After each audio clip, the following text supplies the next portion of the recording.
T-minus 1 minute.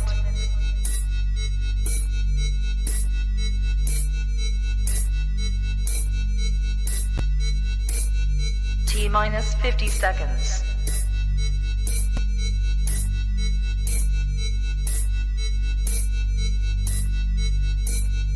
T-minus 40 seconds.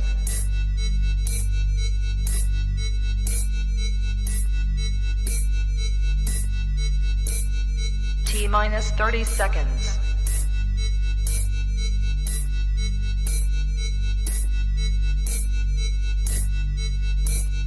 T-minus 20 seconds.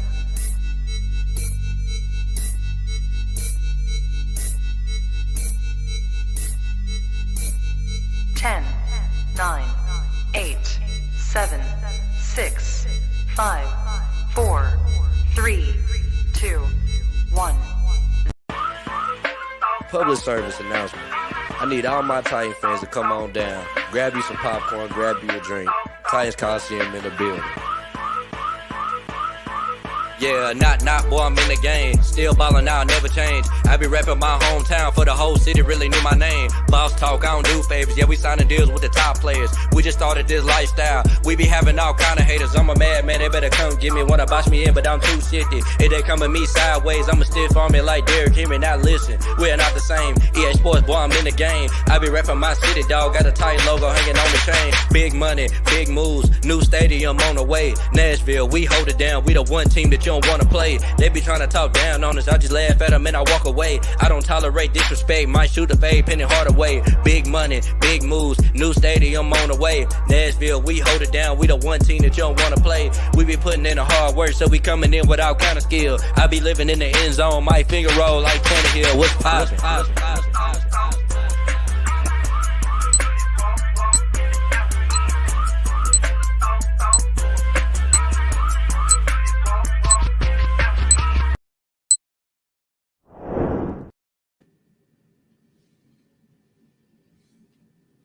Sir, welcome to the Titans Colosseum podcast, man.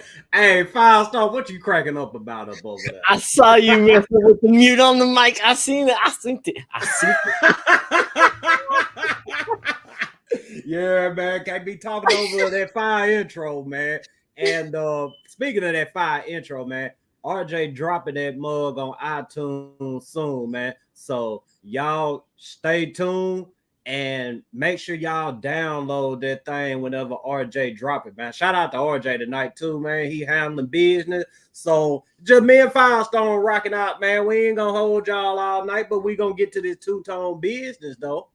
Yes, sir. It just felt unnatural, you being on the other side of the screen, but I had to put you in the proper place. You're always on that side. It just felt unnatural there, but man. Yeah, man, we're going to hold it down for RJ. RJ handling some business, man. I'm excited to talk some two-tone business. Man, this season is getting ready, and I'm getting hyped up and amped up, man. It's been roller coaster this offseason, but, bro, I'm excited. I'm here for it. Man, it's getting spicy around here, man. And I didn't even really expect this week to get spicy like that, but you know how it is around this Titan Nation, man. I mean, it's something to pop off at any time, but man, shout out to everybody watching tonight, man. Y'all make sure y'all like, share, subscribe, tell a friend about us, blah, blah, blah, this, that, and the third. And I finally figured myself out with this. So I'm finna go ahead and talk to y'all about these sponsors. Starting off with the one that I've been struggling with for the longest. Make sure y'all head over to lionsdenbeardcollection.com and get you some beard merch. I know y'all out there, you know, y'all like to keep y'all beard on point, man. But some of us may not, you know, have the means to do it. Some of us may not have the knowledge to do it. You head over to lionsdenbeardcollection.com. They're going to take care of you. They got all the products. You see how straight Firestone got his beard. So y'all know what to do. Head over to lionsdenbeardcollection.com and get your beard game on point. And also, Bravo. I've been practicing in the mirror, man. Good job. All right, go ahead. My bad. All right, so when you get your beard on point, or before you get your beard on point, whenever you like to drink your coffee, I mean, make sure you drink your coffee in the morning. Get your day started. Get your day started off right with sunnysmilescoffee.com, man. And they got premium freshly roasted coffee for you. They got all kinds of blends. They put everything together soon as you order it. None of that pre-made foolishness. Y'all make sure y'all hit up sunnysmilescoffee.com. Free shipping on all orders in the U.S. And you can head on over to our website, the Titans Colosseum.com website, where you can sign up for our email list, never miss a live show. We got articles up over there, man. Shout out to Sean Sports. He been cooking up for us, man. I got to get back on it, man. Life been crazy, but I'm gonna cook up here soon, man. I got some things brewing, man, but I'm gonna cook up soon. RJ, know he got some things going on. He gonna be cooking up soon. Firestone got some things going on as well. That's why we had to bring Sharm in the building to help us cook up this stuff, man. But most definitely, we cooking over here, man. So y'all make sure y'all head over to TitansColiseum.com and check us out. And we also gonna be on all streaming platforms, y'all. Y'all hit us up on Spotify, Apple Podcasts, Amazon Music, iHeart Podcasts, pretty much anywhere you download your content, we'll be there for you. We get these things out fairly quick. It just all depends on whenever they want to upload our stuff. But best believe it's going to be there in a timely manner for y'all. So we got all that out the way. Yeah. Hold on. One thing I was about to say. You got to let Red cook, man. You got to let Red cook. Regardless of how you feeling, man. You got to let Red cook because as y'all have saw, Red been in that kitchen whipping up. And y'all got to let him cook. Just get your merch from the TitansColiseum.com website and let Red cook, man. I mean, we got this thing in all kinds of colors for you.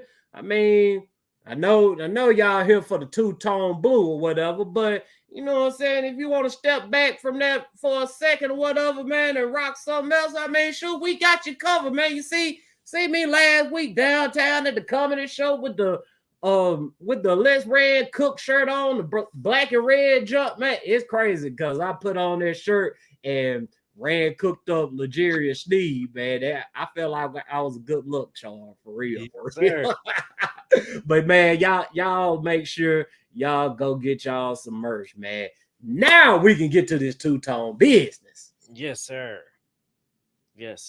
Absolutely, bruh. Woo. You saying like you was wearing a shirt with Let Red Cook, and then Jerry Sneed news broke, and then shortly before we come on the podcast today, the news broke that it's official. Jerry Sneed has passed his physical. He will be signing contract and will be coming to Tennessee Titan. It's truly fully official. So, did you have any doubts, any worries? Did you think this was not going to happen? You thought he was going to maybe fail, or this was going to fall through, or this was just what you was expecting to happen? Man, I 100% knew that it was going to happen, man. I understand our fellow fans getting impatient, losing their minds, thinking that something was going to happen and they were going to take back the trade. But I ain't ever doubted for 1 second. I knew they would get this thing done. I'm happy. I'm excited about the direction this team is going. They know that they got good coaches, but good coaches also need good players. And they've went out and they've acquired good players. No matter what it took to get them, they got them here. And that's why we always tell y'all got to let Rand cook. Stop complaining so that much. Just let him cook, man.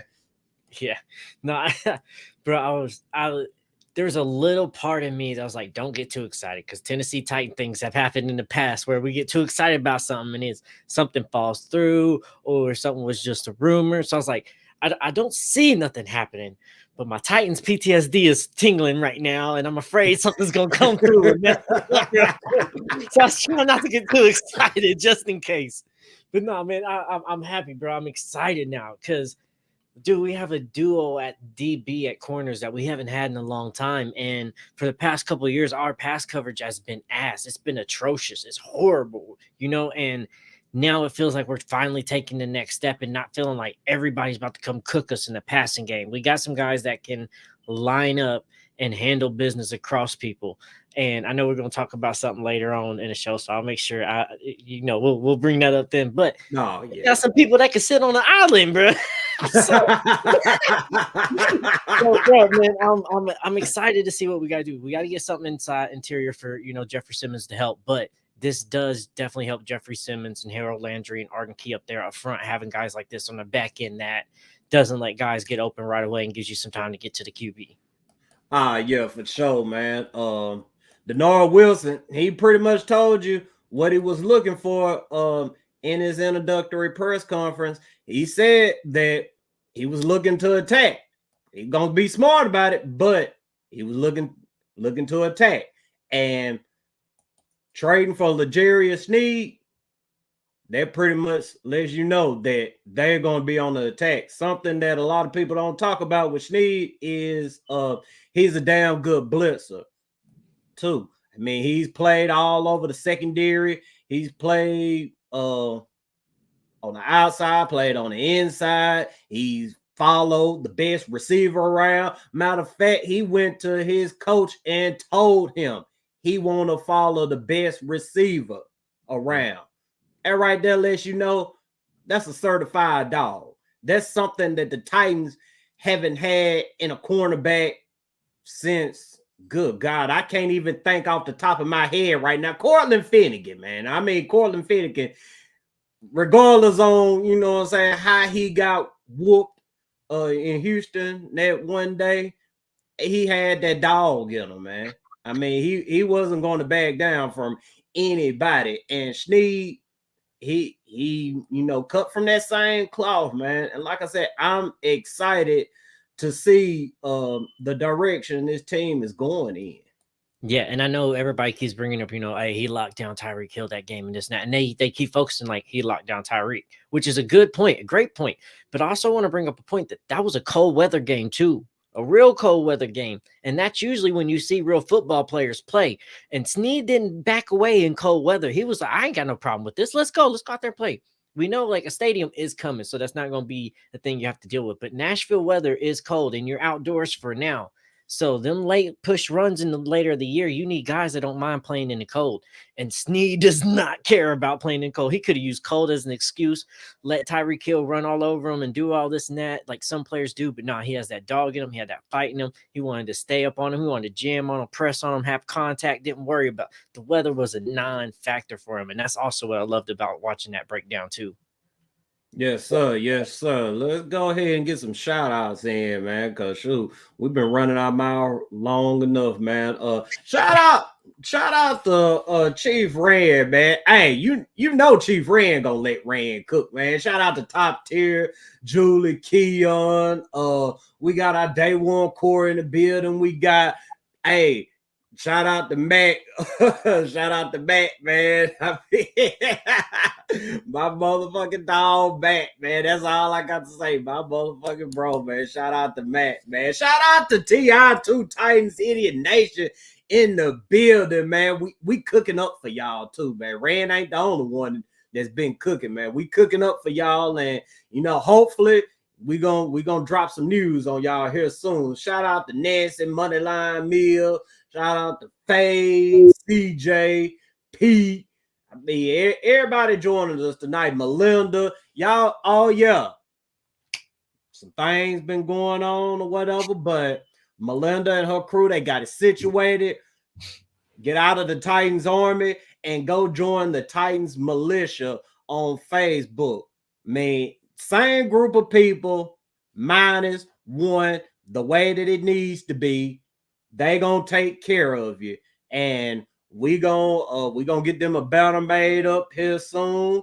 By next show, got y'all. By next show, like I said, got a lot going on, but we're gonna make it happen most definitely, man. Shout out to Walt, Real, man. Shout out to everybody watching tonight, man. Y'all make sure y'all like, share, subscribe, tell a friend about it, blah blah blah. This, that, and the third. So let's keep this thing moving, man. You were speaking about islands or whatever. We might as well just, you know what I'm saying, stay on. I know we switching up a little bit, but we might as well stay on it here for a second, man. We talking about islands or whatever, man. Apparently, the Chargers think they got something with Christian Fulton.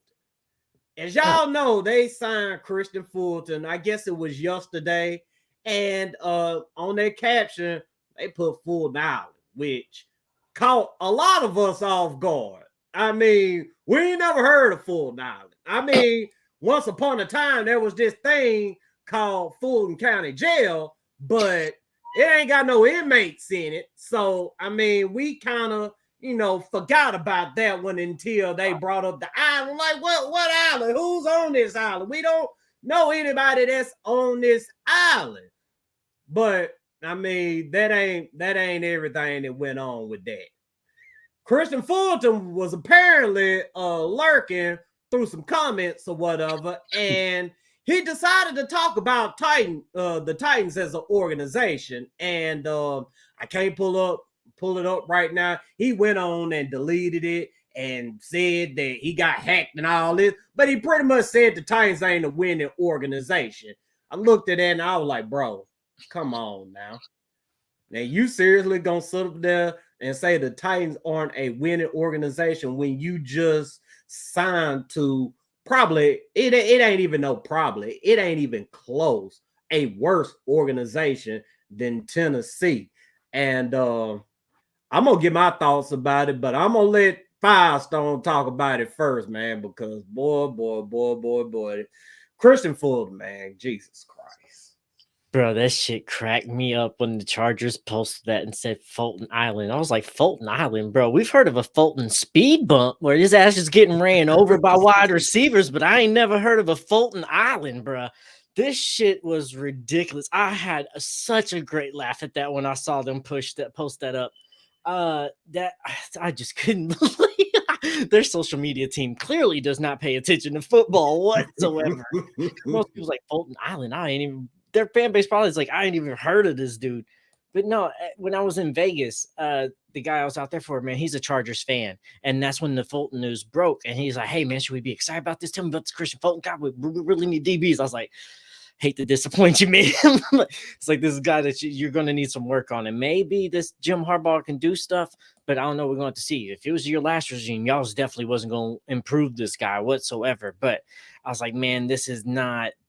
I was like, I wouldn't be excited about this as you. You definitely, if you had DB problems before that, this doesn't fix it. You still have DB problems before it. Then his comments, bro. And I know that they said, and TD told us that, hey, the account got hacked. But there's just some things that just felt like that didn't feel like a hack. That felt like somebody said what they wanted to say real quick, get it off their chest, and then use the excuses. It got hacked. Now I'm not accusing that, whatever maybe, but that's what it seemed and felt like to me.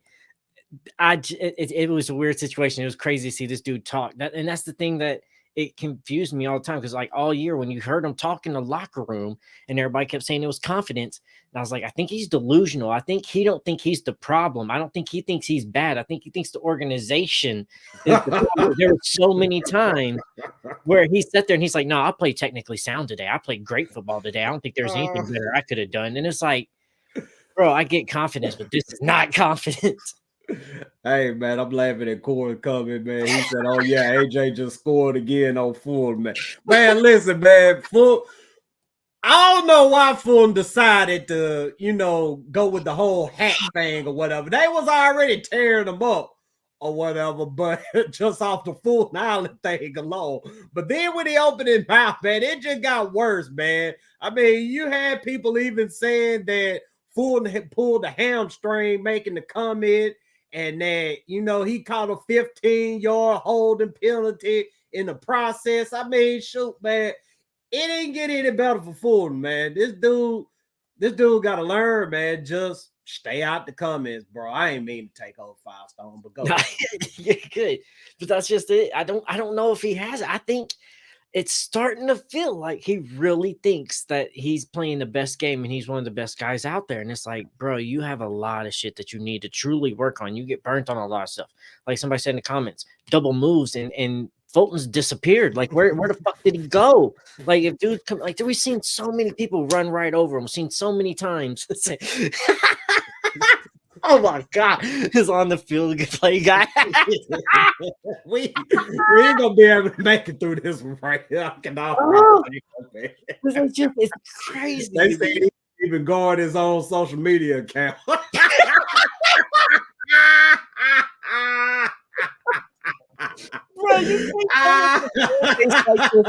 after playing the way you played, we gonna come for you. You're not gonna hold back, bro. You can't think that you was going to play the way you played and just jump to an organization and say what you want. And people's like, yeah, that sounds about right. It's like, no, bro, we going to hold you accountable to this shit.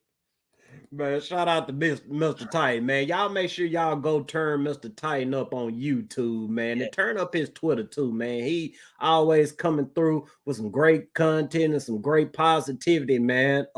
He said, remember when Big Jeff talked about players not taking responsibility and selfish players? Yeah, I mean, Christian Fulton, we all know that he's not the most accountable dude, and that really brought me to my point that, Christian Fulton, man, I defended the dude a couple weeks ago. Whatever. Me and Firestone had a discussion on our space talking about Christian Fulton and his comments he made after he got burnt in Indianapolis or whatnot. And I pretty much said he's got to have that mindset or whatever, blah, blah, blah. But I'm done defending Fulton, bro, because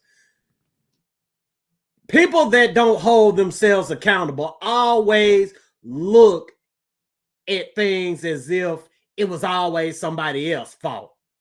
I mean, shoot. It's a team effort out there. The Titans, they didn't make it to the promised land for many reasons. And you got guys like Derrick Henry out here feeling like I could have done more, or we could have done this, or we could have done that. Then you got guys like Fulton who like to trash the organization when he goes to a new team. And like I said, that's what people do when they don't hold themselves accountable. They always look for fault in everything else but them. Christian Fulton know damn well that he went out there and got burnt for the better part of the season. He had his little run after he got burnt up so much to where he was back to, the Christian Fulton that looked like he could have been something once upon a time. But go ahead. I was going to say that too, but then I went back and looked at tapes. A lot of times they just ran him on flats and told him just say, sit there around 10, 15 yards, and anything come up underneath, make the tackle.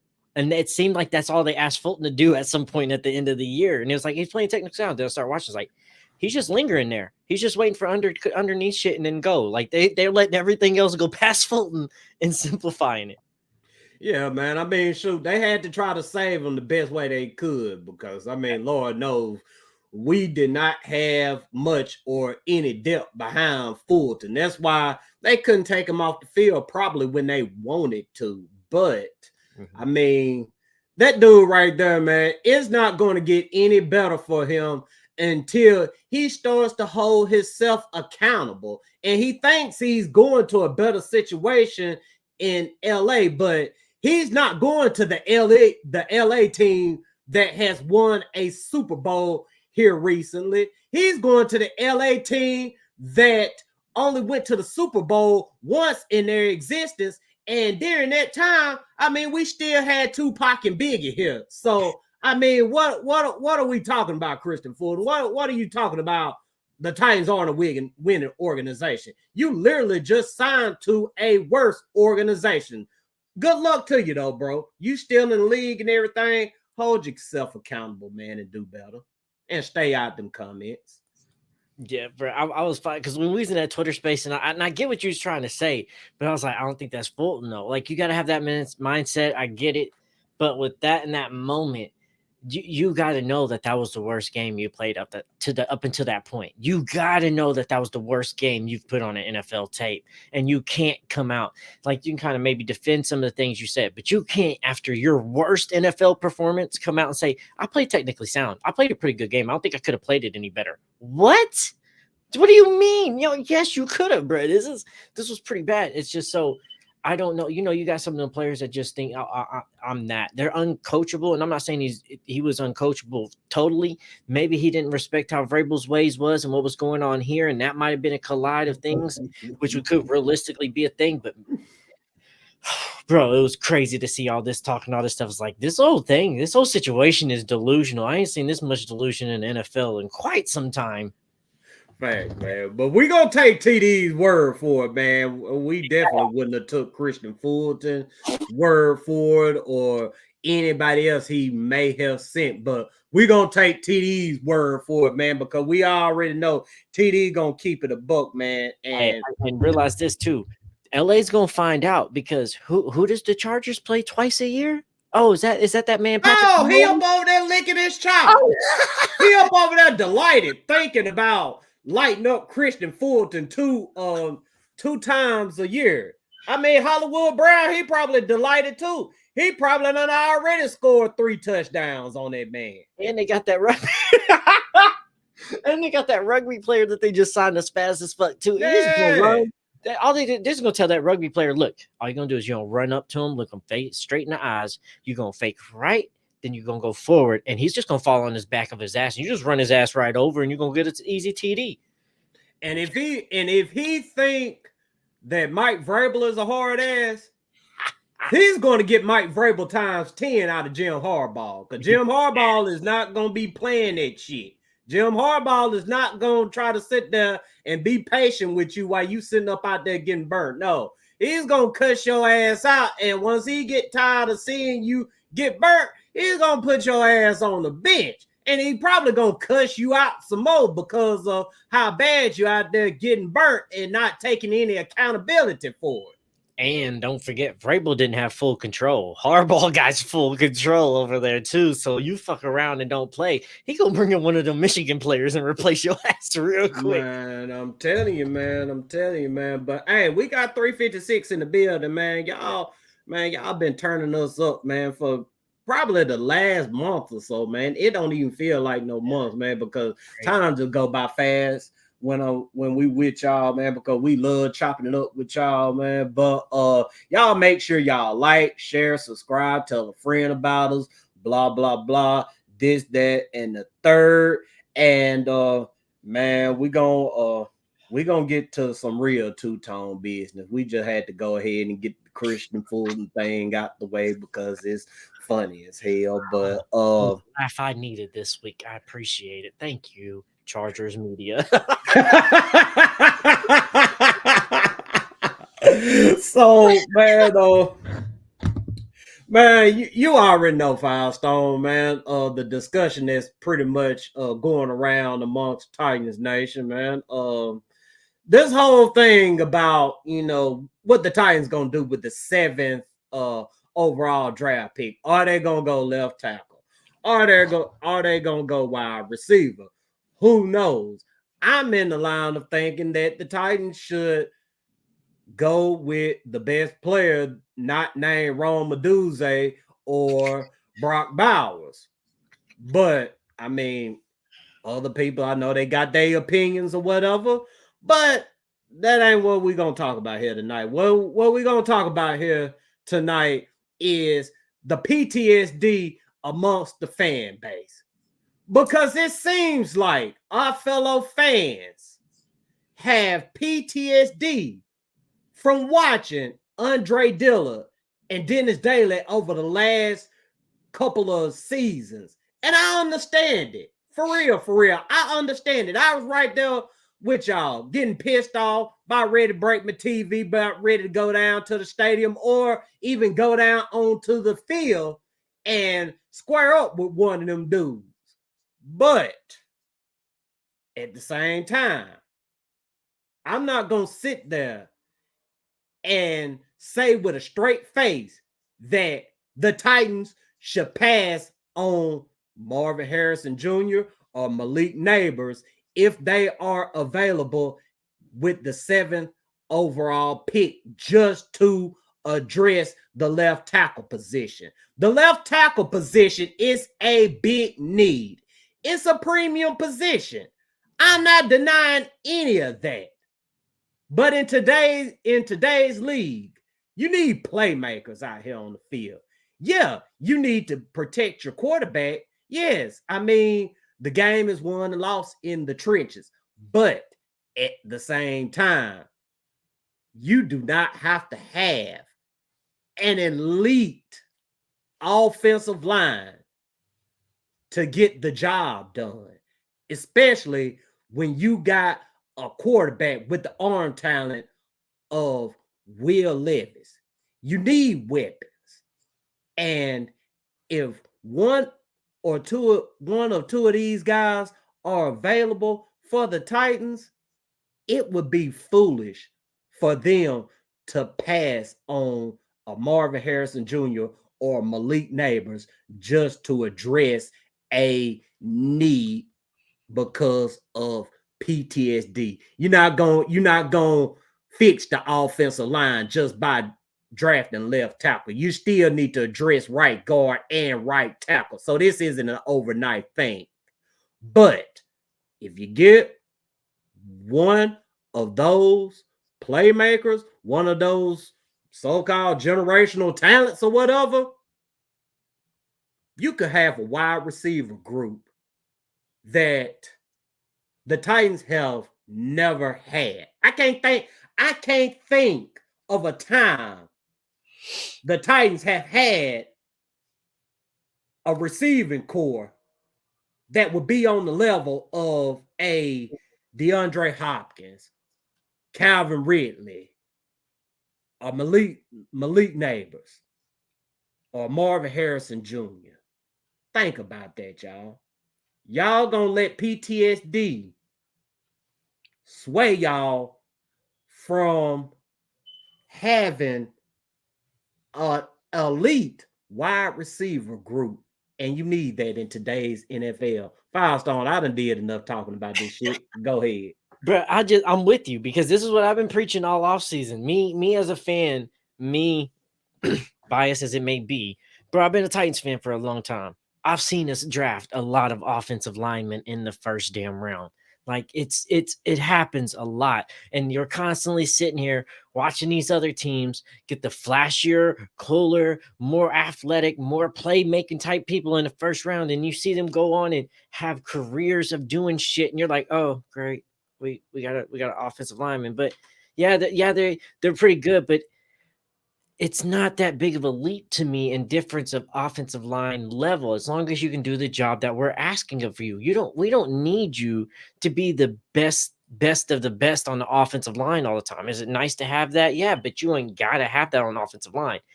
Wide receiver, I need the best of the best. I need that. I need you to come across me. I need you to do all those things. So I don't get where the fan base thinks that we can only fix the left tackle or this all line issue in the first round.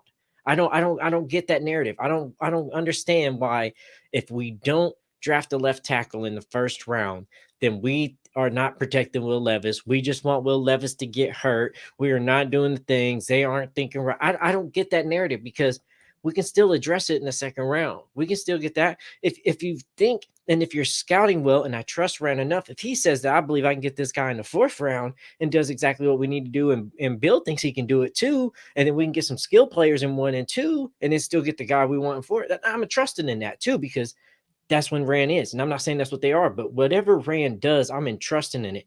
But I'm just not sold that if we don't solve or draft a left tackle in the first round, that then we're not going to be able to fix this left tackle issue this year. I'm not sold on that. Yeah, man. I mean, I understand the PTSD. Like I said, I truly do. But I'm not gonna let that PTSD get me out of the line of thinking that the Titans could literally have one of the best wide receiver cores in the NFL if Malik Neighbors or Marvin Harrison Jr. is available at pick number 7 and they take them. Because that's the thing for me. All right, how important? Like, let's as you're trying to scout and evaluate these players. Excuse me, sorry. All right, how big of importance is Malik Neighbors and Marvin Harrison's skill set for their position? And then how big of a jump is it between them? And I'm gonna throw in Rome because I like Rome Aduze as well. Between those three and then the rest of the wide receivers. What's the difference between them and then the Roman Wilsons and then the Luke McCaffreys, the Brendan Rice? What's the difference between those? Okay, then you go, all right, Joe Alt and Fashanu. How good are they for their position, and what's truly the importance of their position, and what's the difference between them and other guys that are later in the draft for me as well? And the jump is bigger at wide receiver for me. Oh, so, Jesus Christ. Oh man. Go ahead.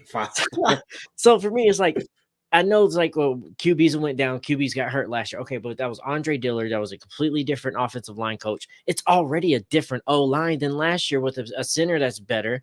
And we're going to see how this offensive line shapes out under Bill. Like, it's a different O-line coach. And when you get wide receiver, everybody's like, well, we got to get protection for Will Levis. Wide receivers that get open quick and fast and can catch the ball is too. And we got running backs out there that can run swing routes, or we can run screens, so that alleviates the pressure. These are a lot of things that help outside of just getting the O-line better too. So, like, yes, we have to draft a left tackle. I'm just not sold it has to be in the first round.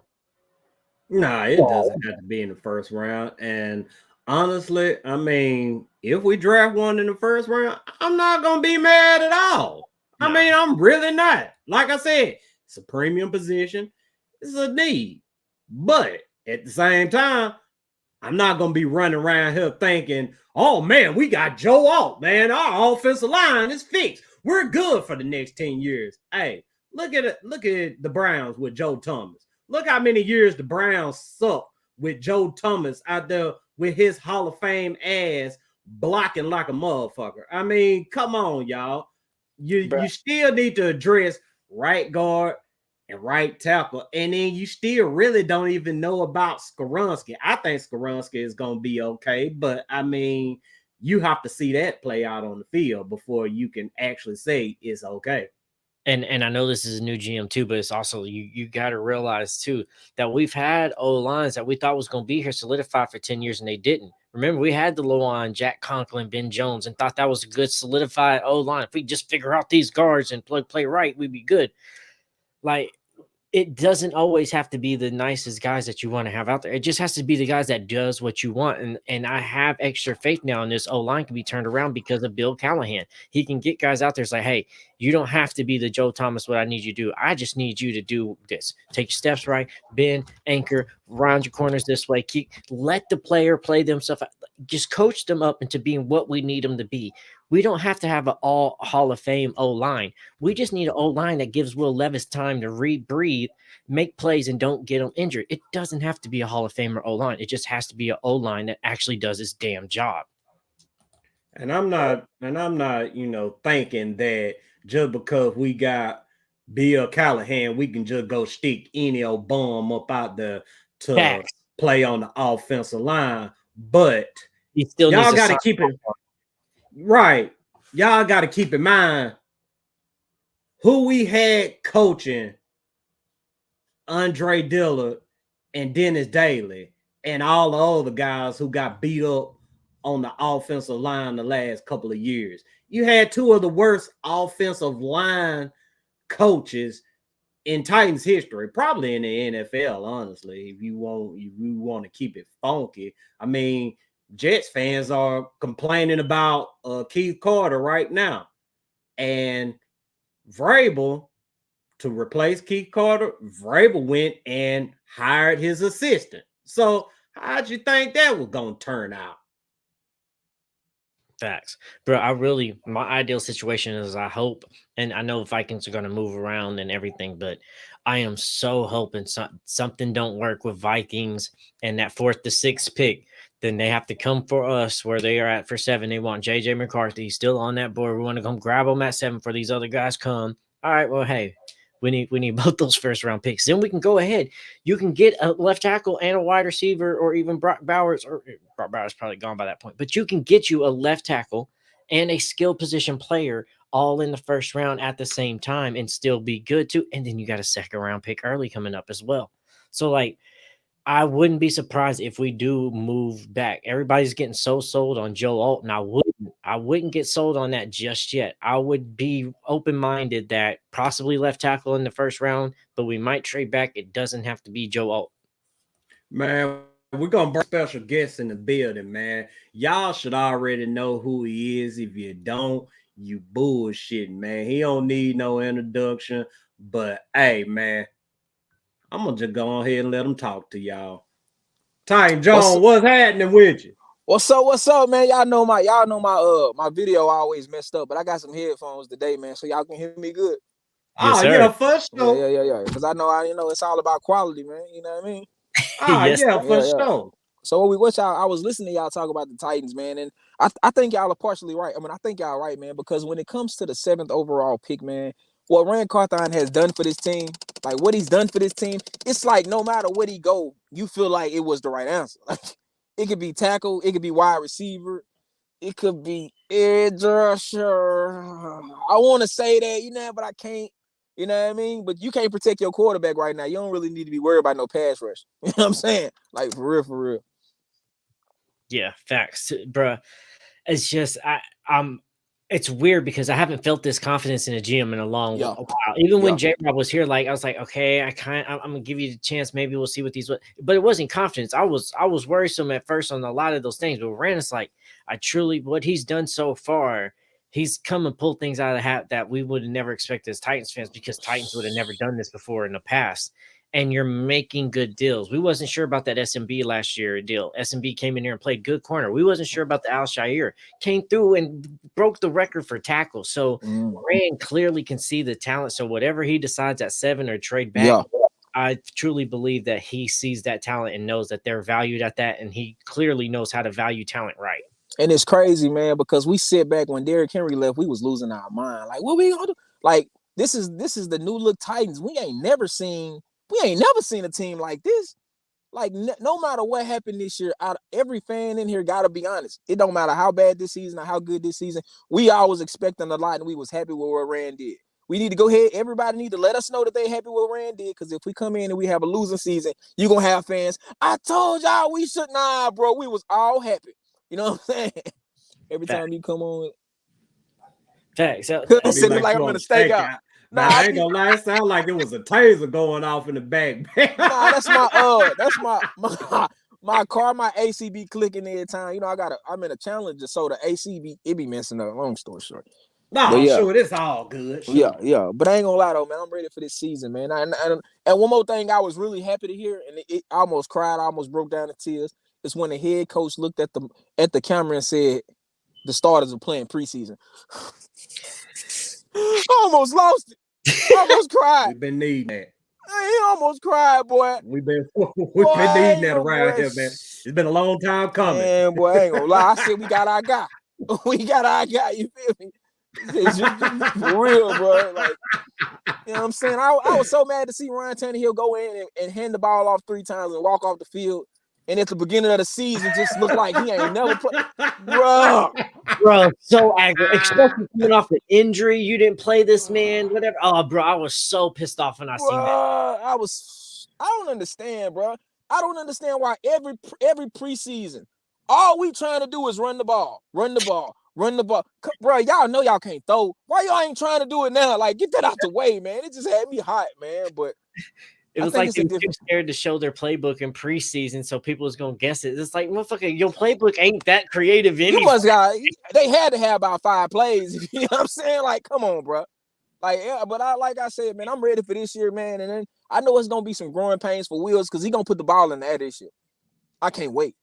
Oh I can't yeah, wait. man. They've been talking about it too, man. Did y'all catch the podcast that Brian Callahan was on earlier this week where he was asked about Calvin Ridley, but I mean he pretty much went into his whole damn coaching career in the NFL, like, you know, what he went through with Peyton Manning and Derrick Carr, Yeah, and Matt Stafford. I mean, he broke it down, man, and he pretty much said, man, I mean, he's not gonna overload Will Evans, but he's looking to give him them keys, man. it's crazy though, man. Because when you look at a coach, you know, a new coach, it's like he's stunting a little bit. You know what I'm saying? So what are you gonna do this year? I mean, when I was with Tom Brady, you know, back in, you feel me? I mean, when I was with Drew Brees, you know what I'm saying? You like, bro, okay, all right, bro. We asked the question. But with that being said, I really wanted to talk about something, man. A lot of my fault. Let that click and go down. Yeah, a lot of people was I was having a conversation about did Derrick Henry slow this offense down, and I want to know what y'all thought about that because I actually thought he did. Like if you know he slowed the offense down when it came down to the last 2 minutes of the game. Now you got to take him out the game because you need to go down the field. That shows you everything you needed to know right there, though. You know what I'm saying?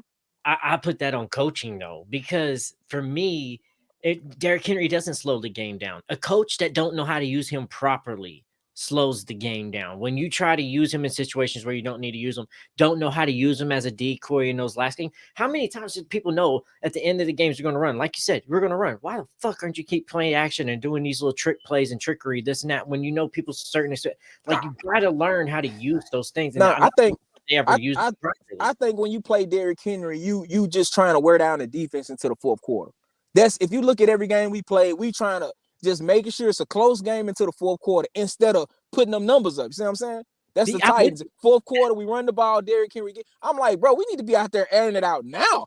Like, and that's how we lost to the teams that we should have beat because we like, oh, we'll just and another thing that used to make me mad is I don't understand how you trying to run the ball against the number one rush defense.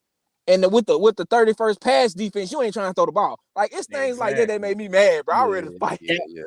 That was one of my things. It was hold on, Jay. Hold on. Let me get it proper for y'all, man. Let me get it proper for y'all, man. Hey, shout out to my motherfucking dog, Romeo Jamil. Ellison, man. He came through. Yeah, man. We in a positive mood, man. I just got back, bro. I was listening to it on the drive back home, bro. So I just got back to the crib, man. Hell yeah. This moving stuff, man. It ain't man, it's for the birds, man. It's for the birds. I'm getting ready to do the same shit here soon. Yeah, man. It make you not want to buy a whole bunch of stuff. You're like, damn, bro, how much stuff do I have? You know? Bro, Matt, like, and think of it for me coming from Oklahoma to Nashville. You know how much of a bitch that's about to be from coming to the city. Yeah, that's what's up, man. Yeah. So I mean, get ready to be stuck in traffic. You know what I'm saying? Exactly. Get ready for that. I mean, let me go ahead and let me tell you like this. So we just gonna go ahead and put you on the game from 3 to 5 in the evening. Don't go nowhere. You know what I'm saying? Like this is how it is. From 5 to 6, don't go nowhere. I think you can come outside about 7. You know what I mean? You should come outside about 7. But other than that, you got if you got any emergency, you might well just go ahead and die. Yeah. You know what I'm saying? But that traffic ridiculous. Like it's like going to Atlanta traffic, bro. Yeah. Okay. It is really like that. And Fridays are worse. I mean, each day as the week progresses, that shit gets like 10 times worse. Like you gotta get to where you gotta get to and stay there until that shit die down, or like y'all said, be prepared to chill out in traffic. Shoot, you might well bring your air fryer with you too. Man, for real. What's so crazy, bro, is when you live in Nashville, you've been here your whole life. You know the back streets. Oh, I can hear the back street. Don't know. Yeah, they own that too now. Like, man, who they gave them the sauce? Who gave them the sauce? I'm going down by the Parkway. Like, who I feel you on that, bro. For real, bro. You gonna be stuck in traffic, bro. It's too many people here, bro. Like it's too many people moving here. That's why, and then we used to be really, really small, bro. So we not used to it, bro. We got a soccer team now. So I don't know if it's gonna bring more. You know what I mean? Like, I can't really get into soccer. I mean, I ain't got nothing. I just can't get in it. You know what I'm saying? Shout out to the Nashville Soccer Club, but I just have you ever been in person? That lit.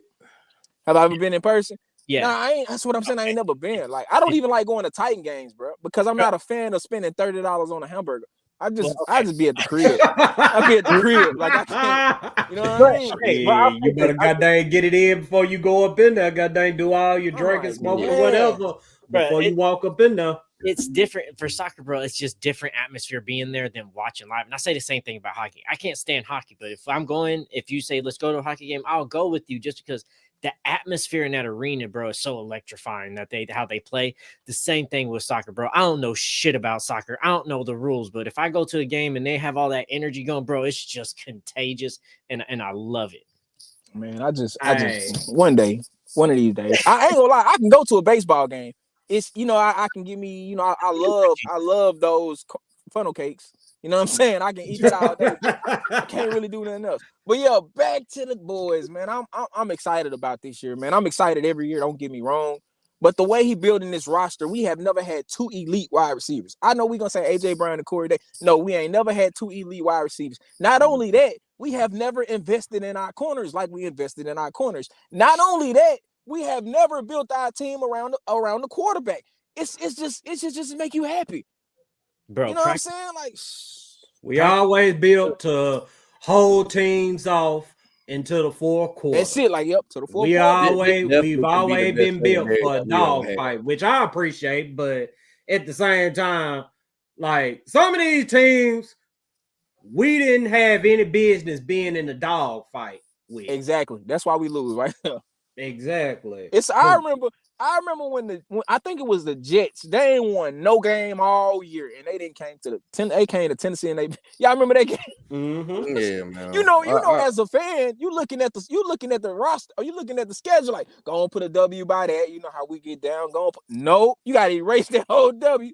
I can't believe it. Man, our style of play, bro. Some teams can beat it, bro, and some teams they can't. Like, them top teams for some reason couldn't beat it. But we played a sorry team that happen to have good run defense. They stop us from and beat us. That's why the AFC is like it is. Have you noticed when Andrew Luck was with the Colts, the Jags could beat the Colts. The Jags couldn't beat the Titans, and the Titans couldn't beat the Colts because that's just how it is. The Jags invested in their corners, the Jalen Ramsey and the AJ Boyd, and it just was crazy. But we ran straight through them because they didn't invest in their defensive line. It's just like you said, bro. Yeah. And we're more built to stop the pass now, man. And granted, we might play a run team. I'm glad we're not playing the Ravens, bro. The Derrick Henry gonna run through this goddamn D line. I ain't gonna lie. But I say this though, like it's less and less run teams in the AFC, man. You look at the AFC, you got the Bengals, you got the Chiefs, you got the Ravens. Well, granted, the Ravens gonna be running the football, but you got the Bills. Look at the Jets. You see what I'm saying? The Jets got plenty of weapons now. You know what I'm saying? You look at just look around the AFC. Hell, look at the Raiders, look at the Chargers. But everybody throwing the ball, bro. You know what I'm saying? This ain't the NFC. NFC is a whole different. They playing a whole different football over there. You know what I'm saying? Over here, man, we got all the quarterbacks. Yeah, and I like what he's doing, man, because I always say this every year. I'm like, man, you gotta draft, and your free agency need to be winning your division. Like, you got a lot of people thinking, man, we gotta win. Hold on, bro, we gotta win the division first. You know what I mean? We got the Texans twice a year, and they look good. The Jags might do, you know what I'm saying? The Colts, they might be a surprise. You don't really know. It's the NFL. You know what I mean? They're going 7-9. I ain't gonna lie, the Colts might take a step back, bro. They got a quarterback that ain't never played in the league like that and had a whole season in the league, bro. And like they hyping themselves up, and I'm like, bro, like y'all don't know what AR is. How they draft him over Will Levis though? I'm still shocked. Like, I ain't gonna lie to you, bro. Like, I'm happy they did. Man, they were their speed, man. They were looking at that speed, and they were trying to get away from the traditional style of quarterback, and they let him slip right into our hands. I'm gonna be honest with y'all. I really think he's the best quarterback in that draft class. I know I sound crazy. I think Will Levis is when you watch him play, I think CJ Stroud might turn into the next RG3. You never really know. He turned. All right, we're gonna talk about that in just a second. We're gonna talk about that in just a second. Hold on. We're gonna talk about that in just a second. Like, this is also like on that point too. Is like we haven't had a wide receiver room like this or a DB room like this. Neither at the same time either. So, like, yeah, we got good DBs, but they're going to have to face Calvin Ridley and D-Hop every single week in practice. And we talked about iron sharpen iron. It really actually feels like that. Yeah, we had AJ as a wide receiver, but who was on the defensive side that challenged each other, that felt like good matchups going? Can you imagine it's D-Hop and Sneed going against each other? It's Ridley and Cheetah Bay going against each other in practice. You realize how good our DBs and our wide receivers going to get just from that competition in practice now, rather than, man, they did this in practice. Yeah, but bro, our DBs suck. So what? Traylon went and did a little dig route and got somebody, bro. Our DBs suck. Everybody does. That's when we known our DBs was trash, bro. When Traylon Burks was out there cooking them, how they getting cooked by Traylon Burks? Hold on. Y'all ain't going on hold up. I think Traylon Burks. I don't think it's fair for Traylon. I'm gonna be honest with y'all. I don't like how they been. When you look at Traylon Burks play, all he run is underneath routes. I'm sorry about that again. All he run is underneath routes. All he do is get DeAndre Hopkins open. And if you go back and look, like I said, I feel like our head coach was mad about the trade. And don't forget, let's be honest, he wanted to take control over the draft. Y'all remember that? He wanted to take control over all the power. So with us trading and keeping Burks and us letting man, I can't even talk right now. I'm trying to talk so fast. But y'all know what I'm trying to say, bro. Just think about this. Go back and look at that Steelers game with Kyle Phillips. Kyle Phillips caught 6 first downs? Yeah. One of John Robinson draft picks was looking good, and next week, guess what? He wasn't playing. Mike Vrabel put him on the bench. Oh, we just feel like we want to promote somebody to the practice squad. Like, come on, bro. Like, I don't get it. I just feel like everybody John Robinson drafted, Mike Vrabel tried to sabotage to make it except that cornerback we got there. He was just garbage. What's his name? He ain't even played a snap. Caleb Farley. Yeah, Caleb Farley. Just imagine if he figured it out, bro, with the secondary. Oh my God! If he figures it out, bro. Oh my God! I'm rooting for all that. I'm not expecting it, but God dang it, I'm rooting for it because anybody that's in two-tone blue, I want them to succeed. And think about it. If Farley does come back and is able to come back, especially from the injury and then all this horrific personal stuff that's happened to him as well, he doesn't have to now come back and be our savior at DB like it was before. You don't have all those expectations we have from Farley has lowered a little bit now outside of what the injuries and everything else was. You can come in and be a solid third for us and we're good.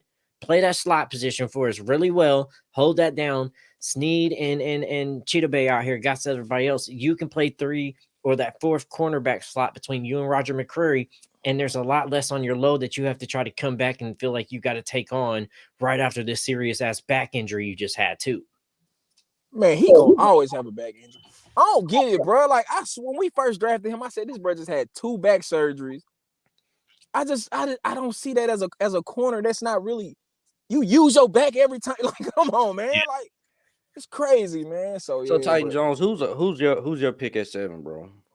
Man, it's crazy, man. I feel like you gotta keep it safe. You put too much money in the offense this year. You gotta keep it safe. You gotta go tackle because you can go get a guy in free agency, but let's be honest, man. You need a guy that's gonna be with your blue collar quarterback for the next 10, 15 years.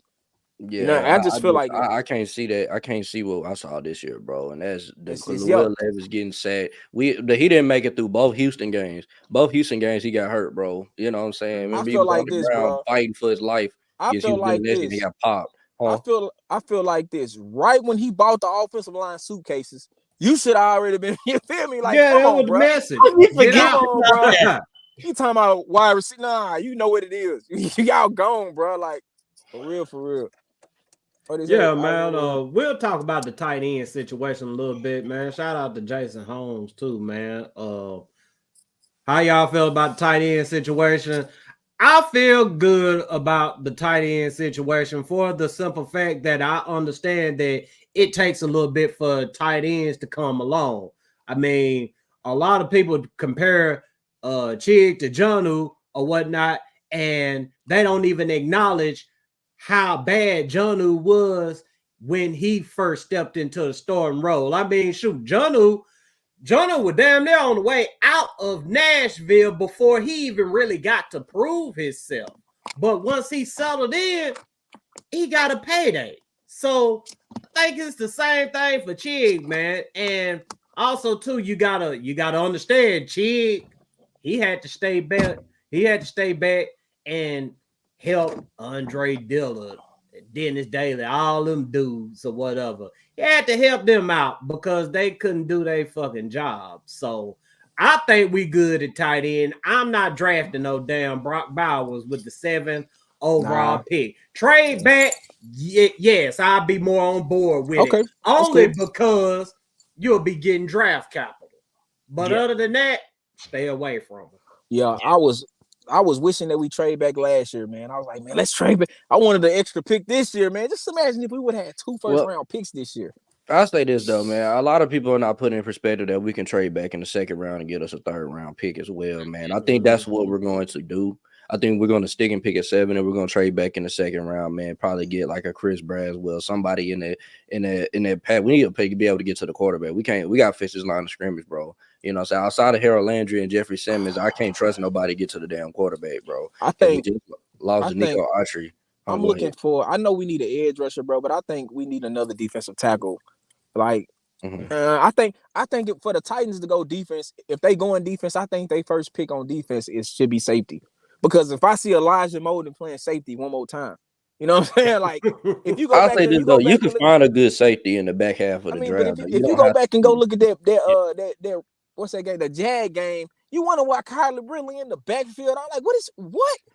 I'm like, bro, nah, we can't bring you. Ain't safety next year. You gonna have to be slot. You gotta be slot corner. It is what it is. You was supposed to be a slot. Yeah. Oh man, I keep on hearing that click. I'm about to get off here. I'm gonna let y'all do y'all thing, man. I'm gonna get on here and watch, man. Y'all be safe. All right, man. Y'all make sure y'all go turn Titan Jones up on Facebook, man. And he be going live all the time, man. So if you want that real uncut raw, man, y'all make sure y'all hit Titan Jones up, man. But we gonna go ahead, keep this thing rocking and rolling. We ain't finna hold y'all much longer tonight, man. So we finna get to our last discussion of the night, which is a pretty funny but serious discussion because Texan fans, they don't realize the type of quarterback they have. They think they got Jesus Christ as quarterback. They literally said CJ Stroud is Jesus. Okay, and we're in the line of thinking that no, nobody's Jesus Christ. Not to get religious on y'all or anything, but let's not even go there. He's just a good rookie quarterback. And I remember this one other guy that was a good rookie quarterback. And that guy's name is Dak Prescott. And everybody knows the rookie season that Dak Prescott had. I mean, shoot, motherfuckers couldn't wait to get Tony Romo out of town. Oh, Tony Romo, it's over with. Go ahead, pack your bags. Go to CBS. It's over with. The Cowboys got our quarterback. We're back, baby. Yeah. Go Cowboys. Dak Prescott proceeded to be Dak Prescott, the king of mid quarterbacks. And the Houston Texan fans, they don't think that CJ Stroud is cut from the same cloth. But me and RJ, on the other hand, we see some of that Dak Prescott in CJ Stroud, man. RJ, I'm going to go ahead and toss it over to you, let you speak on it for a second, man. All right, man. You know, couple of similarities, man. And obviously, you know, we all wanted CJ Stroud out there. And, you know, granted, I don't have no problem. I think Dak Prescott's a good quarterback, but we all know he has his limitations as a quarterback. And it's crazy because the same limitations that Prescott had are the exact same limitations that I see in CJ Prescott. CJ Prescott. And if you think about it, man, they do the same thing, bro. They throw it to wide open people. When they got a great pocket, they throw dimes all day. But as soon as the pressure gets there, they play a real defense, you know, a real good defense that can stop the receivers. They don't look good. Isn't that what CJ Stroud has looked like this season? Has he not looked like that? Has he thrown dimes when he has a great pocket? Has he made good plays here, there, and the other, and put up good numbers and all this other stuff? But when they got time to play them Ravens and they can stop what he was doing, they can get to him. You get what I'm saying? He looked like a different quarterback. He gets out the pocket. He's not the same quarterback. He gets pressure on him. He starts throwing balls out of bounds to the defense. You know what I'm saying? Almost interceptions here and there. That sounds just like Dak Prescott to me. You know what I'm saying? And granted, Dak Prescott's good. Dak Prescott does a lot of good things for the Cowboys. They win all the time, but when it comes time to get to the playoffs, they don't get past the divisional round. I mean, even Dak Prescott in his first year did the same thing CJ Stroud did. They were really good. They won 11 games. Cowboys won 13 games that year, I believe. They won 13. Yeah, they won like 13-3. The season before, they were like 4. They were like 4 and what was it? 4 and 12 or something like that. Zeke and Dak. I knew Tony Romo got hurt, didn't he? He got hurt like midway through that season, and Dak came in there and lit it up. You know what I'm saying? So I say that though, it gives me. He reminds me of CJ Stroud. What CJ Stroud doing? They're about the same, man. But we'll see moving forward. I'm calling Dak Prescott now, and then whenever people start to see it themselves, I'm gonna be like, I called it from the jump. So. Yeah, exactly. Bro, the Texans fans are hype on them so quick that we got them. This is it. We better next Patrick Mahomes. Patrick Mahomes can't deal with him. Nobody can deal with him. He's the truth. He's the answer to everything. And then it's like, bro, chill out. It's 1 year. A lot of players have came in and had great 1 years, and then we got tape on them. We figured out how they play. We figured out how your rookie coach wants to scheme things. We figured out how your rookie offensive coordinator likes to call plays and design things and scheme shit up. How are you going to bounce back this next year? Because you got rookie QB, rookie head coach, rookie offensive coordinator. We know what you want to do now. There's a lot of adversity in year 2 that comes. There's the sophomore slump. There's all these other things. We know how you want to play. We got film. They're going to start scheming out. Defense is going to know how you're going to want to do stuff from an offensive coordinator standpoint now. So, yeah, you had a good first year. But so did Dak. So did Zeke. They won the most games in Cowboys franchise history their first year. What have they done since? Zeke had to leave. And they maybe bring them back then, but it's you can't sit here and crown somebody after 1 year and think it's going to be good. You can't, because this next year we're defenses are going to come for you. Oh, you did all this stuff. You don't think defensive players remember when they almost had you in a sack and you got away and you ran away and you made a play on them and they keep showing it all off seasons on a highlight reel? Oh, ain't gonna happen to me again. I promise you, I'm getting you down this time. People are studying. This ain't college. This is NFL, where it's their livelihood. And a lot of these grown men got to go home and tell their kids how CJ Stroud just did this to them. And their kids got to keep talking about it. And they're tired of hearing it. Hey, let me tackle this comment real quick. CJ Stroud is legit, bro. There's been one season. Go ahead. One season. Huh? Nah, I was finna tackle that comment too, but go ahead. Yeah, I'm just saying, man, it's been one season, bro. Like nobody, like he caught everybody by surprise, bro. At the same time, like a lot of people didn't have no type of real game plan for him. Even at the end of the season, like, I mean, granted, bro, we don't have true film on him, bro. Like now we have a year's worth of film. People, whenever they go to study him, are going to be able to look at last year and see his reads, see what he's looking at, see what the offense they're running, this, that, and the other. It's going to be I see a sophomore slump for him. And if people are gonna get on me, oh, but this, that, and the other, then you look at their receivers, like their receivers not elite, bro. Like we let's be real here, bro. Nico Collins had a good season. He had a good 1 year as well. You know what I'm saying? And you look at Tank Dell. Like Tank Dell's coming off of an injury. He's a good receiver, but is he elite? Is he gonna be a wide receiver 1 in this league? I don't see that. I don't see that, bro. I don't. They just caught so many teams off guard. Besides the fact that CJ was a rookie and, their coach, D'Amico Ryan's first year, nobody knew what to do. Their offense coordinator, nobody knew what to do with it. You was still also a team that was last in your division that had how many wins? 4 wins, 3 wins, 2 wins the year before that? Nobody in the NFL was taking you seriously or even scheming against y'all. This was a team that everybody thought was a rebuild, that everybody was like, okay, we can just play, just tell my guys to do what we want to execute and we can win against this team. We don't got to necessarily scheme against this team. We just got to perfect what we're trying to do and execute what we want to do against this team. That's how most of the teams looked at the Texans last year. So you caught a lot of teams off guard. Now we got tape. Now we got film. We know what you want to do. We're going to stop you now. Real coaches, real players are decided once you've got film on them and you figure out what they want to do. And then it's if you can stop them. A lot of players can get stopped, but those real players are the players that's like, okay, so what? You got film on me. You still got to stop Patrick Mahomes. You still got to stop Jamar Chase. You still got to stop Justin Jefferson, but you got to turn into those guys. It don't just take 1 year. Hey, Jason, make sure you post your link to your group, man. And I'll most definitely join it, man. I'll rock when anybody rock with me. But Clifford, shout out to you first and foremost for your comment or whatever. Even though we disagree like a motherfucker, we appreciate you commenting. with that being said, why do y'all always do this? Every single time we get to talk about somebody else quarterback, somebody else comes in and defends them and starts talking about, well, what did the Titans do against them? Who gives a fuck what the Titans did or didn't do against them? The Titans are not the measuring stick for the NFL. I mean, come on, bro. They whooped our ass twice this year, swept us. Where did that get the Houston Texans? That got them to a divisional round championship game is what I'm finna say. It's a championship game for their ass because they can't win a fucking divisional round playoff game.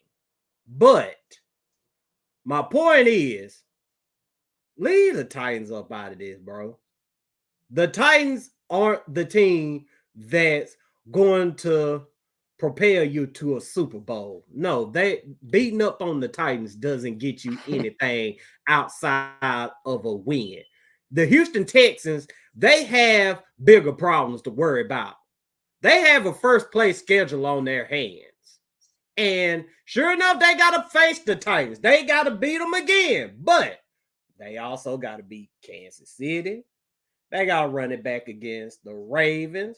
They got the 49ers. Hell, they got any good-ass team that you can think of.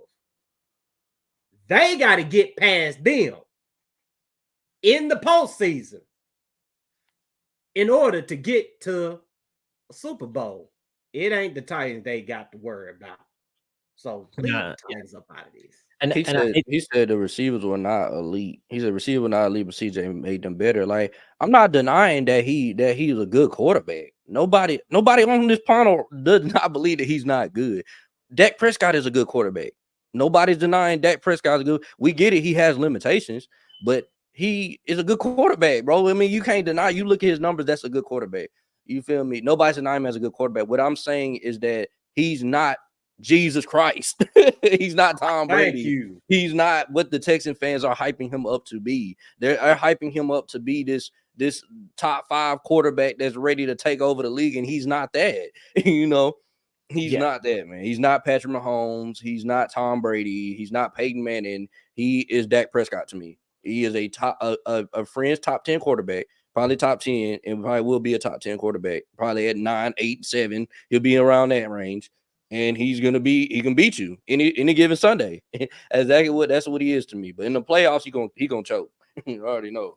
Right. That's not saying much in today's league because quarterback play is down. I mean, it's Mahomes and everybody else. Mahomes is the only elite quarterback in the NFL right now. There's a few. I put Lamar there. I put Lamar. I can't put him there. You got to win the championship. You got to beat Mahomes. But that's why, bro. Look. I'm hard on them. Just because Mahomes stops them doesn't mean they're not there. It just means Mahomes is the better of the elites. But they're still elites. Josh Allen is still an elite. Lamar Jackson's still an elite. And then I put Patrick Mahomes as elite. But Lamar and Josh just haven't took that step to say they're better than Patrick because they can't beat him yet. But they're still. Hold on. So somebody put it in the. So is Burrow better? Is Burrow elite quarterback? Because he beat Patrick Mahomes. Not yet. Not to me yet. He's on the rage of it. He's still too young for me. But like he's taking deal though. But I could understand. I could understand somebody giving him that title. I could understand that. I mean, he beat the man. He went to a Super Bowl. His offensive line failed him. I could understand it. I feel the same way about Phillip Rivers for all the foolishness he went through with the Chargers. I can understand somebody saying that, he's elite. But in my book, you gotta win the motherfucking Super Bowl. You gotta beat the man to be an elite quarterback. When I really got locked into the NFL or whatnot, man, the elite quarterbacks I thought about, they was winning Super Bowls. So Jordan was the only elite player during his era, since he was just only winning rings over there. They don't really holler out elite like that in the NBA in basketball. It's always, is this player better than Jordan, or this player the best player in the world? Is this player better than those aren't the arguments that they have in basketball. for me, for Burrow, like, and I see, like, they said Burrow in his second year went to the Super Bowl. I get that. That's why I say I think he's taking the steps off. Like, but I don't think Burrow was a contributor to that, but it wasn't the only reason. Like, there's a lot of pieces why Bengals made it to the Super Bowl his second year. He's one of them. Jamar Chase is one of them. The coaching is one of them. The defenses is one of them. There was a lot of things in there. So, like, he's playing right to get there and to continue that. I need a Super Bowl from Burrow, I think, to be elite. Or if he keeps beating Patrick, so he's almost, my bad, he's almost there elite for me, but it's just he's not just there yet. He's still climbing that mountain to get there. And I think Josh Allen is elite. He does fuck up. He throws a lot of interceptions and shit. But man, his running, his dog in him, his skill set, how he can chunk that ball and stuff. He does make mistakes. He's not perfect, but his skill set is almost like a Brett Favre back in the day, but more athletic and more skilled. But fucking turns the ball over so damn much like Favre. Yeah, I can't. Burrow's a prime example of why I want to go Joe out in that first round. I know you guys had already talked about that earlier, but he's a prime example of why I want to, because he can't stay on the field, bro. Like, he keep getting hurt because they don't ever fix the damn line. Like, and that's it. And Chef, I ain't saying Allen is better than Burrow. I'm just saying Allen's been doing this stuff around here long enough. The Bills is most like every year so far has been number 2 or number 3 team in the AFC. They're constantly the team that's just below Kansas City. And that's why I give it to Josh Allen, because he's constantly there, but he just can't beat Mahomes. And that's why Mahomes is better to me. But I think in time being Burrow, I think Burrow will be better than Allen in the time. And Burrow, it's just already young. Burrow's just so young yet that I feel like Josh Allen's just done it more consistently. And hold on, let me Allen's arm talent is a beast too. Go ahead. What he said that I'm not knocking Nevis, bro. It's not we're not saying that CJ Stroud is average, bro. Nobody is saying he suck. Nobody's saying he average or subpar. And I said my point exactly was that when CJ Stroud sees a real defense, he's not going to beat them because his style of play is just not no. He's not no game changer. Like, you know what I'm saying? Like, I mean, he can make big plays, but he's not gonna make wide receivers like Tank Dell, Nico Collins beat the freaking Ravens, bro. He's just not gonna beat them. He's not gonna make them. He's not gonna elevate them. Now, Patrick Mahomes can. Patrick Mahomes can beat an elite defense with some average receivers. He just did it. You know what I'm saying? He beat that same Ravens team throwing for 300 some yards with some average receivers. Like, CJ Stroud's not doing it, bro. He need elite around him for him to win the Super Bowl. You know. Yeah, and that's what we're saying here. And that's like this debate we're having outside of CJ Stroud too about all these AFC QBs. We're not saying CJ's not good. We're saying he's good. We're saying we don't think he's that elite. And in the AFC, and this goes for us too, but in this AFC, you need an elite quarterback. A good quarterback's not going to win you a Super Bowl in this league. You got to beat Patrick Mahomes. You got to get past him. And then before you get that, you got to play these subpar bosses of Lamar Jackson and then Josh Allen and Joe Burrow. Right, subpar bosses. So it's like, nailed it. But it's like, you got to get there because there's such a top echelon of elite QBs in our AFC that you just can't have a good QB. It's not going to be good enough. RJ has literally beat this in my head the past couple of years now. It's gotten through. You just can't. The AFC is too damn hard. You have to have a guy that you know that's a signal caller that can take the game in his hands and change it. And you got to have that elite guy. Yo, we got a super chat in the building, man. Shout out to True Hype back at us again, man. Thank you for supporting us, man. Y'all make sure y'all like, share, subscribe, tell a friend about us, blah, blah, blah, this, that, and the third. We appreciate y'all tuning in tonight. We got 561 in the building, man. We appreciate y'all more than we can ever express. But True Hype says, how many Titans fans will lose it if they drafted J.C. Latham 7 overall, and would that cause fans to not trust the coaching staff? Yep, I ain't gonna lie, it would. It damn sure would, and I will probably be right there with them, man, because of the simple fact that JC, I ain't even gotta explain it, man.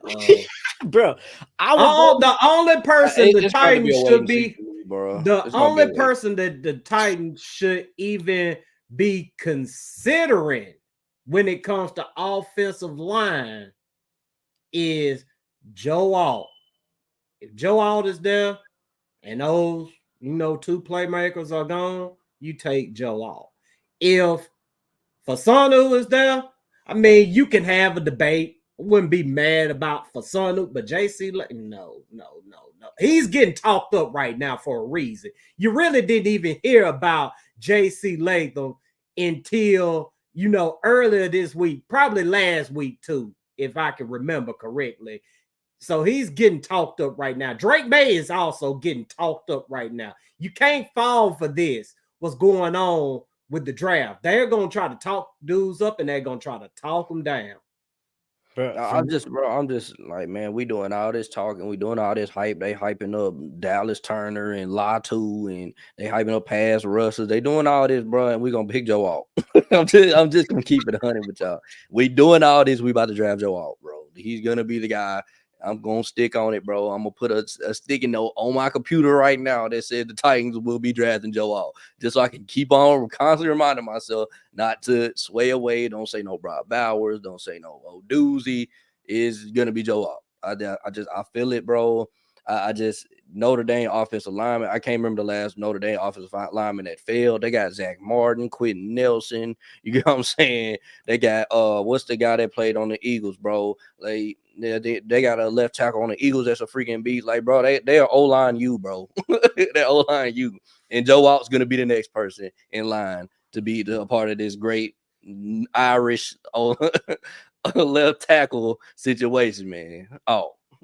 I wouldn't want JC at 7. So if that's what Rand and Bill thinks that they can get as a guy, then I'm gonna trust their evaluation. Is that a guy I'm necessarily looking at and hoping for? Not technically. I think I'm with y'all a lot too. It's a lot of hype right now, but I'm still breaking down offensive lineman film a little bit better and learning that to a better skill set too. But it would make me question the coaching staff at all. It would make me question Rand and the scouts and how they have their board put together, because even though if Bill was like, hey, I like this guy, it would be the GM's job to then get that guy at the right price and at the right pick. And at 7 JC is not the right value pick. That's where you would trade back and do something. So then that would be a situation I'd understand. But if we take him at 7, and especially if Joe Alt's on the board, Malik Neighbors is on the board, Fushan who's on the board. No, what I'm a question like, hey, but I don't see this happen. I don't see Rand making a move like that. If that's the guy we're going, we're not going to go at 7. And if we're going to go at 7 left tackle, then it has to be Joe Alt. Like I just don't see that happening that way. Yeah, I can go through the offensive lineman that was in Notre Dame, bro. They got Zach Martin, Quentin Nelson, Ronnie Staley, Mike McGlinchey, who we all wanted in free agency last year. They got a whole bunch of other guys as well. I think it was Tommy Eichenberg. It also went to Notre Dame as well. Like, but they put linemen in the league. If you go look at the college that bring out the most old linemen, bro, they're gonna be number 1. They're gonna be number 1. It's the O-line factory, man. Yeah, like I said, I wouldn't be mad if we went with Alt, but look at this. Malik Neighbors and Marvin Harrison Jr., man. Oh yeah. No, them two are there. I can't be one of them are there. I highly might have to just take that one on the chin with Joe Alt. God dang it. Hey, Joe, we love you, brother. We wish we could have got you, but man, we can't pass on these. We the Titans, man. You just don't get these opportunities being the Titans. I mean, like I said last night, it looked like everybody else go get their LSU wide receivers and just be straight. They go get them in the first round. We go get an LSU wide receiver. Hell, we get the motherfucker in the 4th round. And god dang hell, the motherfucker can't even see the goddamn field. So, I mean, I'm tired of passing on playmakers just to address a need or whatever. And we have a need at wide receiver, y'all. I mean, it isn't as big of a need as it once was, but bro, a debate is still being had about Traylon Burks. So that right there should tell you that our wide receiver problem isn't solved. it's just not at a dire state anymore. I just got a feeling that somehow, some way, this man Brian Thomas is gonna be better than Malik Neighbors somehow. I just got this weird. He might. We might mess around, draft Joe Alden, goddamn Malik Neighbors and Brian Thomas. Go ahead and be the top wide receivers in the league one day. That's just how life is as a Titans fan. We get to watch everybody else blossom into superstars while we get, and I don't want to sound unappreciative here, but while we get, you know what I'm saying, the old workhorse, the old hard-nosed lunch pail motherfucker. Bro, that's exactly what I'm saying. Like, I get it. It's the safe pick. But, bro, we've been doing the safe pick for so long. I want something to be excited about. We haven't had that in so long out of a first-round pick. What, Jeffrey Simmons maybe? Maybe last time we had some excitement out of a first-round pick. But I get it. We need left tackle. It's the safety thing. It's that's the reliable car. That's the Volvo. It's going to get you there. It's going to keep you safe. It's going to get you where you need. It's exactly what you need. But damn it, man, I want to go get a Ferrari once in a while. You know what I'm saying? I want to go get some flashy. Yeah, bro. I'm gonna have the unpopular. Now, I do agree. If Marvin Harrison or Malik Neighbors are there, I'm running to the podium and knocking Goodell over like top tier said, bro. I'm knocking them over, bro. But at the same time, bro, I'm sorry, bro. Our offensive line is just so bad, bro. That shit was terrible, bro. Like you have to get this. You have to get out, bro. Like there's no, you know what I'm saying? There's a reason why every single mock draft I look at is out. Like they know this offensive line is trash, bro. Like we just don't have the room, bro, to really just get an old doozy, bro. I'm sorry, bro. I like old doozy. I think he's gonna be a good receiver, but we can't. He's not big enough, bro. He's not no dominant receiver enough for me to just say we picking him over Joe Alt, bro. Like he's wide receiver. I won't go there. It's only Malik Neighbors and Marvin Harrison Jr. for me. Yeah, I agree with that. I agree with that as well. Both of them are going to be really, really good players, and I wouldn't be mad if we got either one of the two. But I'm sorry, man. The Tennessee Titans will be selecting in the 7th overall pick. Joseph. I don't know, man. Harbaugh, he like them offensive lineman, man. You know he gonna try to turn the Chargers into a running team this year, man. So I mean, who's to say he don't take Joe Alton and make him a goddamn right tackle? Joseph Williford Alton. That's exactly what we finna get, man. I mean, the Giants. I mean, they pretty much in the same boat too. I mean, they got a damn good left tackle, but the rest of the line is fucked up. So the Patriots got rid of their left tackle. They don't have Trent Brown no more. So I mean, maybe they pick Joe Alt. You know what I'm saying? Well, they go instead of quarterback, they pick Joe Alt. You know, well, they got a quarterback right now. Oh, right now they ain't got no quarterback. They gonna have to draft somebody. It's bad for them. That's also what I'm trying to get Titans fans to understand too. Joe Alt might not be there at 7. Chargers, 5-6 can easily. Chargers and Giants could easily go get Joe Alt. They need offensive line, and I know Giants got a good left tackle, but hey. If this guy is what it is, and they can move that left tackle, right tackle, move some things around, whatever it may, you know what I'm saying? When there's a good guy at offensive line and you just pay Daniel Jones all this money and he ain't staying healthy neither, you got to sometimes we got to figure this out and make something work or something. So Alt might not be there and he could be there. So like that's why that 7th pick right now is getting so crazy how free agency works, because we could all be like Joe Alt, and then he's not going to be there. Then we got like Malik Neighbors, Marvin Harrison, and then they not be there. It's like, yeah, if all 3 of those players aren't there, bro, I say trade back. I'm with your back might be against the wall, but if your back's against the wall, what you gonna do? And, I think we trade back, bro. Yeah, trade back. Yeah, bro. I think one of those 3 will be there, and I'm kind of hoping Chargers go ahead, go get Alt, and you know. These teams have a little bit more hype. You know, maybe Cardinals trade with the Vikings, the top 4 go QB.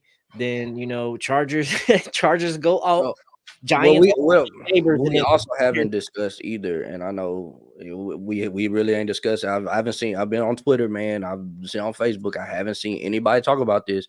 What if all 3 players aren't there and we can't trade back because nobody wants to trade with us? Who do we pick? Back against the wall, you got to pick somebody. Fashanu.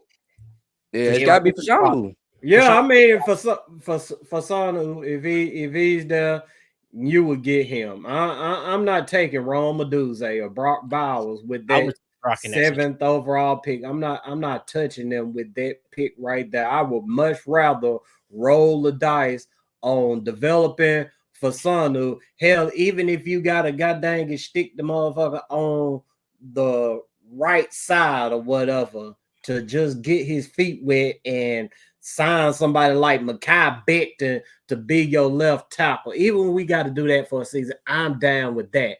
I'm just not with taking a tight end with a top 10 draft pick and my wide receiver, man, they got to be getting some goddamn yak for me to draft them that high. Rome Medusa, he's a damn good route runner. I mean, he's so crisp with his route running. I love it with him.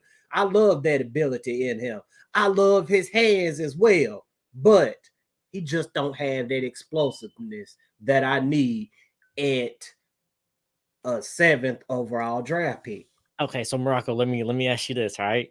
Because I know you're not big on Brock, but if that's the situation, if all three of them ain't there, I'm sold on Brock at 7 at that point. So I got a question: is it just the tight end part that's getting you? So if Brock was a wide receiver with the same skill set, same tape, same everything, but was a wide receiver, would he qualify? Because he gets your yak, he gets all those things you was asking for. Would it change if he was a wide receiver position over a tight end position? I know. I already know what you tried to do, man. Shout out to Wes Wiley. Wes Wiley been trying this with me, god dang it, for the last 2 months, man. He trying to get me, y'all trying to get me to not look at Brock Bowers as a tight end. Y'all trying to get me to look at him as a playmaker, a weapon.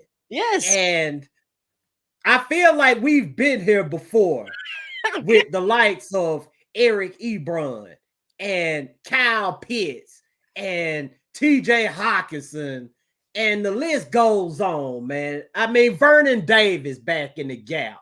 I feel like we've been there before.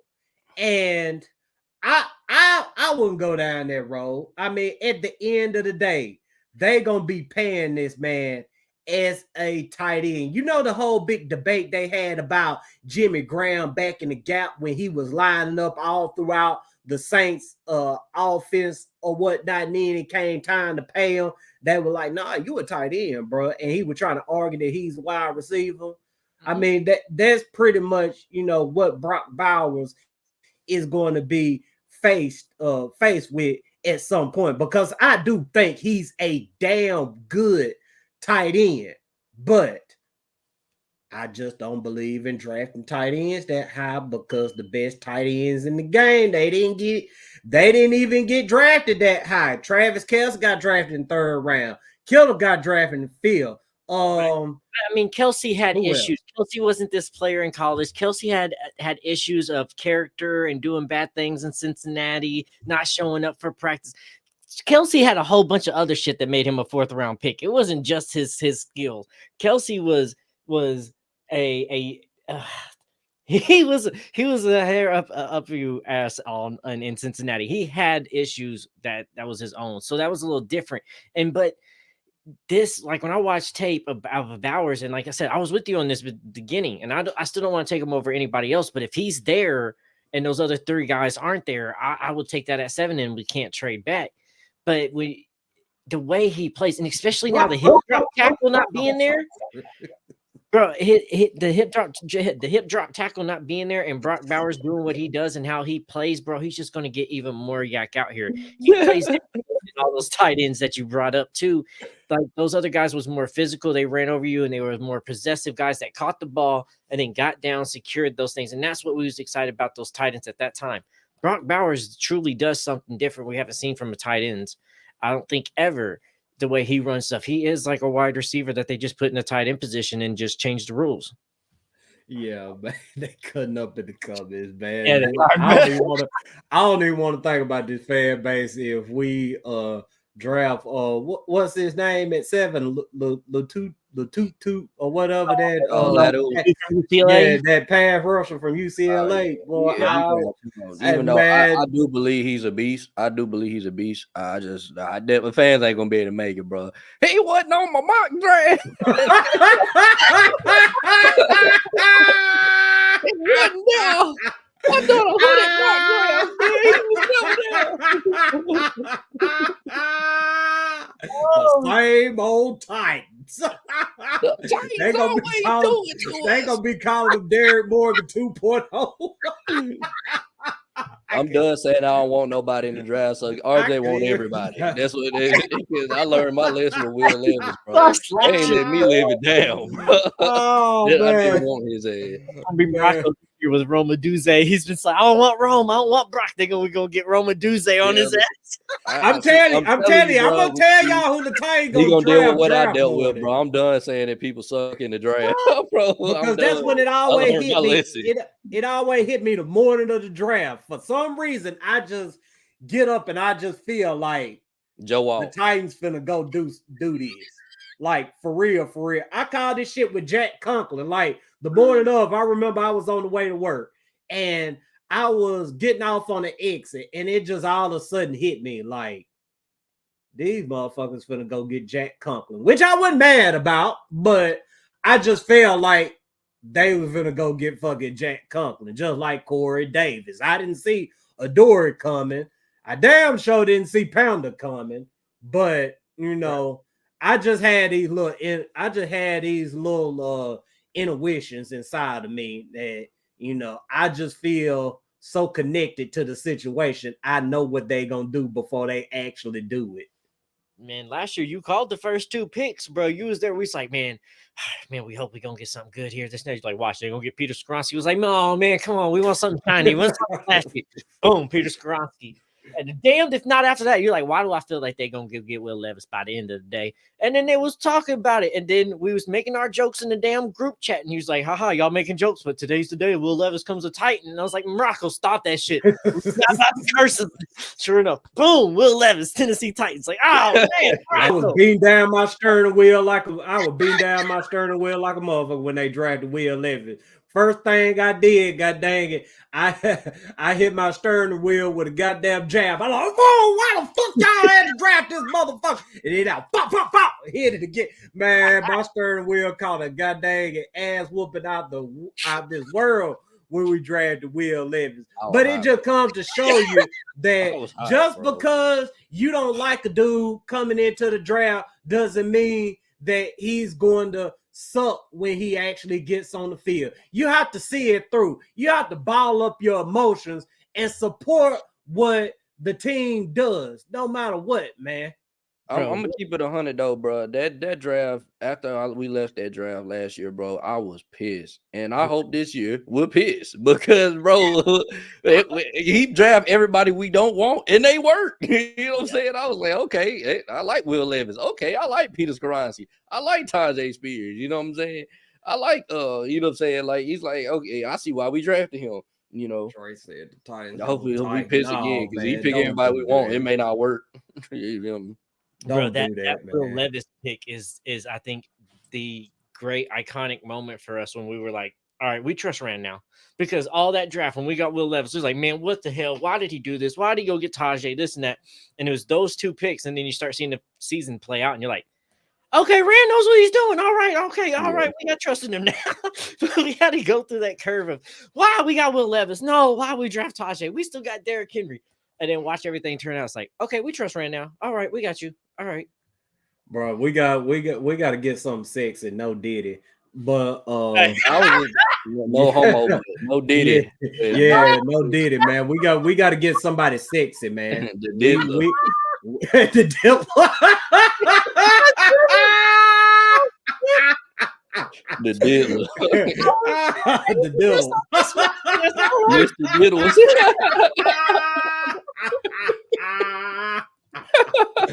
Hey